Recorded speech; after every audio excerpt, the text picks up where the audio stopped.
નમસ્કાર. આજના આ વર્ચ્યુઅલ ક્લાસરૂમ ટ્રેનિંગ પ્રોગ્રામમાં આપ સૌનું સ્વાગત છે. આજનો મારો ટૉપિક છે analysis of sewage water and treatment. હું મિત્તલ પટેલ ITI પારડીથી આજનો હું આ ટૉપિક રજૂ કરું છું. Analysis of sewage water. Analysis of sewage water, સુએજનું પાણી. આપણે બધા જાણીએ છીએ સુએજ શું છે. સુએજ એટલે ગટર વ્યવસ્થા, જેમાંથી ગંદા પાણી અને ઘરેલું ગટરના વહેતા પાણીમાંથી અશુદ્ધિઓને દૂર કરવાની એક પ્રક્રિયા છે, જેમાં ભૌતિક, રાસાયણિક, જૈવિક પ્રક્રિયાઓ દ્વારા ભૌતિક, રાસાયણિક અને જૈવિક અશુદ્ધિઓને દૂર કરવામાં આવે છે. તેનો ઉદ્દેશ વાતાવરણમાં પાછા ફેંકી શકાય કે ફરીથી ઉપયોગમાં લઈ શકાય તેવા એક ગંદા પ્રવાહને અને એક નક્કર કચરા કે કાદવને ઉત્પન્ન કરવાનો છે. આ સામગ્રી મોટે ભાગે અજાણતા કેટલાક ઝેરી કાર્બનયુક્ત અણુ અને અકાર્બનિક અણુઓના ઘટકો ધરાવે છે. હવે જોઈએ આપણે ગટરનો ઉદ્ભવ. ગટરનો ઉદ્ભવ ક્યાંથી થાય છે?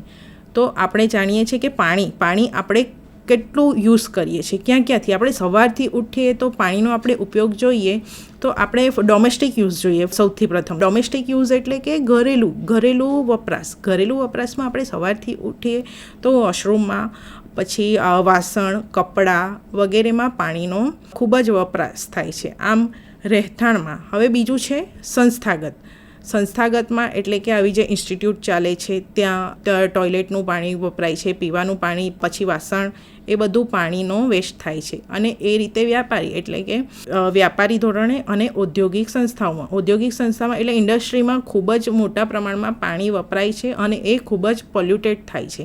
આ બધું સેવેજ ટ્રીટમેન્ટથી એને ટ્રીટ કરવામાં આવે છે. એટલે કે એનાથી પાણીને અલગ કરવામાં આવે છે, જે આપણે ફરીથી એને જમીનમાં, નદીમાં એને વહેતું કરી શકીએ, ચોખ્ખું કરીને.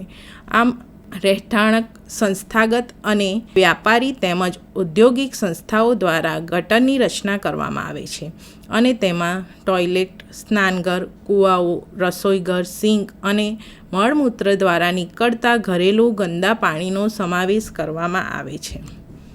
જે રીતે વરસાદ છત અને મેદાન પરથી પસાર થતા તેની સાથે વિવિધ ઘટકો જેવા કે રેતીના કણ અને અન્ય ભારે વસ્તુઓ, કાર્બનિક અણુઓ, સંમિશ્રિતો, પશુઓનો કચરો, તેલ અને ઘાસને પણ તેની સાથે લેતા આવે છે.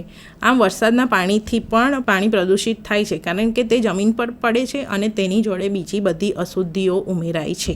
હવે આપણે સેવા પ્રક્રિયાને જોઈએ તો મુખ્યત્વે 3 તબક્કાઓમાં જોઈ શકાય છે. પ્રથમ પ્રાથમિક તબક્કો, દ્વિતીય તબક્કો અને તૃતીય તબક્કો. પ્રાથમિક પ્રક્રિયા. ગટરના પાણીને અસ્થાયી રીતે એક સૂપ બેઝિનમાં રાખવામાં આવે છે, જ્યાં ભારે નક્કર પદાર્થો નીચે જઈને જામી જાય છે, જ્યારે તેલ, ગ્રીસ અને હળવા પદાર્થો સપાટી પર તરતા રહે છે. હવે આપણે જોઈએ સેવેજ ટ્રીટમેન્ટ. એને 3 મુખ્યત્વે ભાગમાં વહેંચી શકાય છે: પ્રાથમિક, દ્વિતીય અને તૃતીય. તો પ્રાથમિકમાં શું થાય છે? સૌ પ્રથમ પ્રાથમિક ટ્રીટમેન્ટ કરતાં પહેલાં એમાં એક ફિઝિકલ ટ્રીટમેન્ટ કરવામાં આવે છે. ફિઝિકલ ટ્રીટમેન્ટમાંથી એમાં જે મોટો કચરો હોય તે આપણે ગાળણીથી, ગ્રીટથી અલગ કરવામાં આવે છે અને જે એ પાણી જાય એને એક મોટી સેડિમેન્ટેશન ટેન્કમાં લઈ જવામાં આવે છે. સેડિમેન્ટેશન ટેન્કમાં શું થાય છે? સેડિમેન્ટેશન ટેન્કમાં પાણીને અમુક સમય માટે સ્થાયી કરવામાં આવે છે. સ્થાયી કરવાથી એમાં જે ભારે કચરો છે અને ભારે પદાર્થ છે એ તળિયે બેસી જશે અને જે ઉપરનું પાણી છે એ અલગ તરી આવશે, જેને અલગ કરવામાં આવે છે. એની પ્રાથમિક પ્રક્રિયા છે. હવે ત્યારબાદ આપણે જોઈએ દ્વિતીય પ્રક્રિયા. દ્વિતીય પ્રક્રિયામાં ઓગળેલા અને સ્થગિત જૈવિક પદાર્થો નીકળે છે. દ્વિતીય પ્રક્રિયા પ્રતિબંધિત સ્થાન જગ્યામાં પાણીમાં પેદા થયેલ સૂક્ષ્મ જીવતંત્રો દ્વારા કરવામાં આવે છે. દ્વિતીય પ્રક્રિયા દરમિયાન પ્રક્રિયા કરાયેલ પાણીના નિકાલ કરવા કે તૃતીય પ્રક્રિયામાં ઉપયોગમાં લેવાની પહેલાં તેમાંથી સૂક્ષ્મજીવોનો નિકાલ કરવા માટે એક રાસાયણિક પૃથ્થકરણ પ્રક્રિયાની જરૂરિયાત પડે છે. હવે આપણે સેકન્ડરી ટ્રીટમેન્ટ જોઈએ તો સેકન્ડરી ટ્રીટમેન્ટમાં બાયોલોજિકલ ટ્રીટમેન્ટ અને ઓર્ગેનિક ટ્રીટમેન્ટ. હવે આપણે પ્રાઇમરી ટ્રીટમેન્ટમાં શું જોયું કે એને એક સિક્વન્ટ ફિલ્ટ્રેશનમાંથી પસાર કરવામાં આવે છે, જ્યાં તેમાંથી ભારે કચરો, મોટા જે કચરો હોય છે એ દૂર કરવામાં આવે છે. સિક્વન્ટ રિમૂવલમાં આપણે ફ્લોટ એટલે ઉપરથી જે તરતા કચરા છે એ બધું રિમૂવ થાય છે. હવે એ બધું રિમૂવ થઈને જે પાણી બચે છે એને આપણે સેડિમેન્ટ કરીએ છીએ. સેડિમેન્ટ કરીને નીચે જે જામે છે, એટલે કે જે નીચે ઘટ પ્રવાહી જામે છે તેને સ્લજ કહેવામાં આવે છે. અને જે ઉપર તળી આવે છે પાણીમાં, જેમાં કે તેલને વગેરે હોય છે, જે હલકી અશુદ્ધિઓ છે જે પાણીમાં ઉપર હોય છે, એને આપણે પ્રાઇમરી એફ્લુએન્ટ કહીએ છીએ. એટલે સેડિમેન્ટેશન ટેન્કમાંથી આપણને 2 વસ્તુ મળે છે પ્રાથમિક ટ્રીટમેન્ટમાં. એક છે સ્લજ અને બીજું છે પ્રાઇમરી એફ્લુએન્ટ. હવે આપણે જોઈએ પ્રાઇમરી એફ્લુએન્ટ. હવે જે પ્રાઇમરી એફ્લુએન્ટ છે નીચેનું જે છે એ તો નીચેથી કાઢી જ લેવામાં આવે છે, જે સ્લજ છે, અને પ્રાઇમરી એફ્લુએન્ટને આપણે ફરીથી ટ્રીટ કરવાનું હોય છે. તો તે ક્યાં થાય છે? તો તે સેકન્ડરી ટ્રીટમેન્ટમાં, એટલે કે દ્વિતીય પ્રક્રિયામાં. હવે આપણે દ્વિતીય પ્રક્રિયા જોઈએ તો દ્વિતીય પ્રક્રિયામાં આપણે એક ઉદાહરણ જોઈએ. આપણે કોઈ એક મરેલું પ્રાણી જોઈએ તો એ પ્રાણીને આપણે થોડા દિવસ પછી જોઈએ, એ બધું એમાંથી બધા પાર્ટ જમીનમાં ભળી ગયા હોય છે. એટલે એ શું થયું? એ જે જમીનમાં ભળી ગયું છે એ જ પ્રક્રિયા સેમ દ્વિતીય પ્રક્રિયામાં થાય છે. એટલે કે એમાં જૈવિક વિઘટન થાય છે. આમ દ્વિતીય પ્રક્રિયામાં ઓગળેલ અને સ્થગિત જૈવિક પદાર્થો નીકળે છે. દ્વિતીય પ્રક્રિયામાં પ્રતિબંધિત સ્થાનિક જગ્યામાં પાણીમાં પેદા થયેલ સૂક્ષ્મ જીવતંત્રો દ્વારા કરવામાં આવે છે.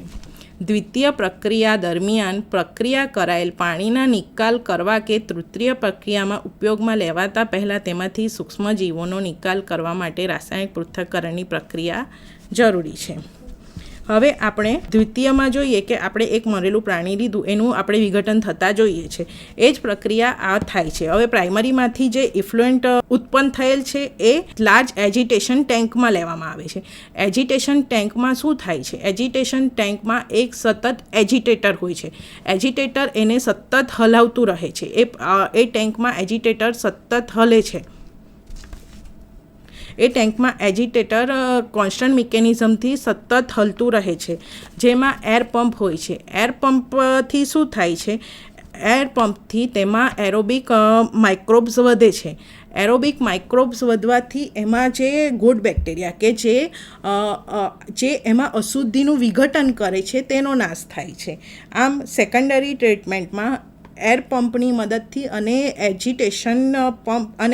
પંપ અને એજિટેશનની મદદથી એરોબિક માઇક્રોબ્સ ઉત્પન્ન કરવામાં આવે છે અને એમાંથી આ જે અશુદ્ધિઓ છે તેનો નાશ કરવામાં આવે છે. હવે જે એમાં વધે છે તેને દ્વિતીય ટેન્કમાં જે વધે છે તેને ફ્લોક્સ કહેવામાં આવે છે. ફ્લોક્સ એ માઇક્રો ઓર્ગેનિઝમનો નાશ કરે છે. હવે આમાં આપણે જોઈએ સેકન્ડરીમાં બીઓડી શું છે? દ્વિતીયક પ્રક્રિયામાં બીઓડી એટલે કે બાયોલોજિકલ ઓક્સિજન ડિમાન્ડ. આપણે 1 લિટર પાણી લો, એમાં બધા ઓર્ગેનિક મેટર છે, તેમાં બેક્ટેરિયા છે.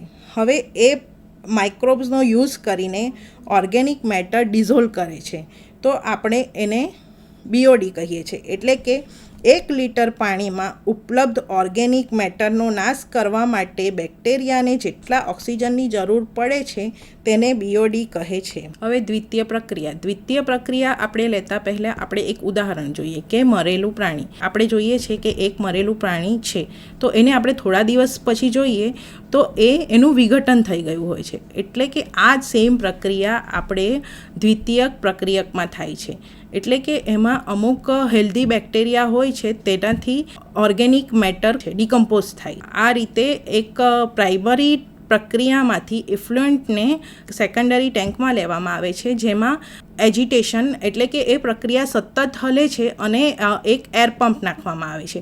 એર પંપથી એરોબિક ઓક્સિડેશન વધે છે અને એનાથી જે માઇક્રો ઓર્ગેનિક મેટર છે તે ડિકમ્પોઝ થાય છે. એજિટેશનથી શું થાય છે? એજિટેશનથી પ્રક્રિયા સતત હલે છે, ઇફ્લુએન્ટ સતત હલે છે અને તેમાં એર પંપથી નીચેથી ઓક્સિજન આપવામાં આવે છે અને જેમ ઓક્સિજન વધે તેમ એમાં ઉપલબ્ધ માઇક્રોબ્સની સંખ્યા વધે છે અને એરોબિક એરિએશન થાય છે અને એના કારણે વિઘટન હાર્મફુલ ઓર્ગેનિક મેટરનું વિઘટન થાય છે. તો આ આપણે દ્વિતીયક પ્રક્રિયકમાં થાય છે. હવે જે દ્વિતીયક પ્રક્રિયક છે તેમાં આપણે જે નિપજ રહે છે એટલે કે જે અશુદ્ધિ રહે છે તેને આપણે ફ્લોક કહીએ છીએ. ફ્લોક એને આપણે દ્વિતીયકમાં લેવામાં આવે છે. એટલે દ્વિતીયકમાં પ્રક્રિયા કરી દ્વિતીયકમાં જાય છે અને આ ફ્લોકમાં આપણે કેમિકલ એડ કરીને એને ડિસઇન્ફેક્ટ કરીએ છીએ. એટલે કે એમાંથી બધા ઝેરી તત્વો દૂર કરીએ છીએ અને એને જમીન પાણીમાં કે અન્ય જગ્યાએ છોડીએ છીએ. હવે આપણે કેટલીક વ્યાખ્યાઓ જોઈએ જે આપણે ઇફ્લુએન્ટમાં વપરાય છે. TSS કુલ સસ્પેન્ડેડ સોલિડ એ સસ્પેન્ડેડ કરેલા કણોનું સૂક્ષ્મ વજન છે જે પાણીના નમૂનામાં ઓગળેલ નથી, જે ફિલ્ટર દ્વારા ફસાયેલ હોઈ શકે છે, જે ફિલ્ટ્રેશન ઉપકરણનો ઉપયોગ કરીને વિશ્લેષણ કરવામાં આવે છે. TSS ટોટલ સસ્પેન્ડેડ સોલિડ એટલે કે સસ્પેન્ડેડ કરેલા કણોનું વજન છે જે ફિલ્ટ્રેશન કે સાદા ફિલ્ટ્રેશનથી એને દૂર કરી શકાય છે. એ TSS છે. હવે જોઈએ pH એ દ્રાવણમાં રહેલ હાઇડ્રોજનના આયનની સાંદ્રતા H+નું માપ છે. તમે જાણો છો કે pH = -log10 concentration of H3O+ or OH-. DO એટલે ડિઝોલ્વડ ઓક્સિજન એટલે કે ઓગળેલ ઓક્સિજન પાણીમાં રહેલા ઓક્સિજનની માત્રા છે. જળ સંસ્થાઓ વાતાવરણમાંથી અને જળચર છોડમાંથી ઓક્સિજન મેળવે છે. હવે આપણે જોઈએ BOD એટલે કે બાયોકેમિકલ ઓક્સિજનની માંગ. BOD અન્ય સૂક્ષ્મજીવો દ્વારા ઉપયોગમાં લેવાતા ઓક્સિજનના જથ્થાને રજૂ કરે છે ત્યારે તેઓ ચોક્કસ તાપમાને એરોબિક શરતો હેઠળ કાર્બનિક પદાર્થોનું વિઘટન કરે છે. એરોબિક એટલે કે ઓક્સિજનની હાજરી. હવે આપણે જોયું કે 1 લિટર પાણીમાં ઉપલબ્ધ ઓર્ગેનિક મેટરનો નાશ કરવા માટે બેક્ટેરિયાને જેટલા ઓક્સિજનની જરૂર પડે છે તેને BOD કહે છે. COD એટલે રાસાયણિક ઓક્સિજન માંગ, કેમિકલ ઓક્સિજન ડિમાન્ડ. એ ઓક્સિજનની માત્રાનું સૂચક માપ છે જે માપેલા દ્રાવણમાં પ્રતિક્રિયાઓ દ્વારા વપરાશ કરી શકાય છે. તે સામાન્ય રીતે દ્રાવણના જથ્થા ઉપર વપરાશ થતા ઓક્સિજનના સમૂહમાં વ્યક્ત થાય છે જે SI એકમોમાં મિલીગ્રામ પ્રતિ લિટર mg/લિટર છે.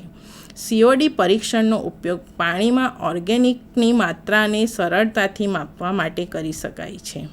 હવે જોઈએ અવેલેબલ ક્લોરિન એટલે કે ઉપલબ્ધ ક્લોરિન એ ક્લોરિનનો જથ્થો છે જે હાઇડ્રોક્લોરિક એસિડ સાથે બ્લીચિંગ પાવડરની પ્રતિક્રિયા દ્વારા પેદા કરી શકાય છે. વ્યવહારિક રીતે તે એસિડ સાથે સારવાર કરવામાં આવે ત્યારે બ્લીચિંગ પાવડર દ્વારા છોડવામાં આવતી ક્લોરિનની માત્રા છે. Thank you. તો આજે આપણે એનાલિસિસ ઓફ સેવેજ વોટર વિશે જોઈ ગયા. Thank you.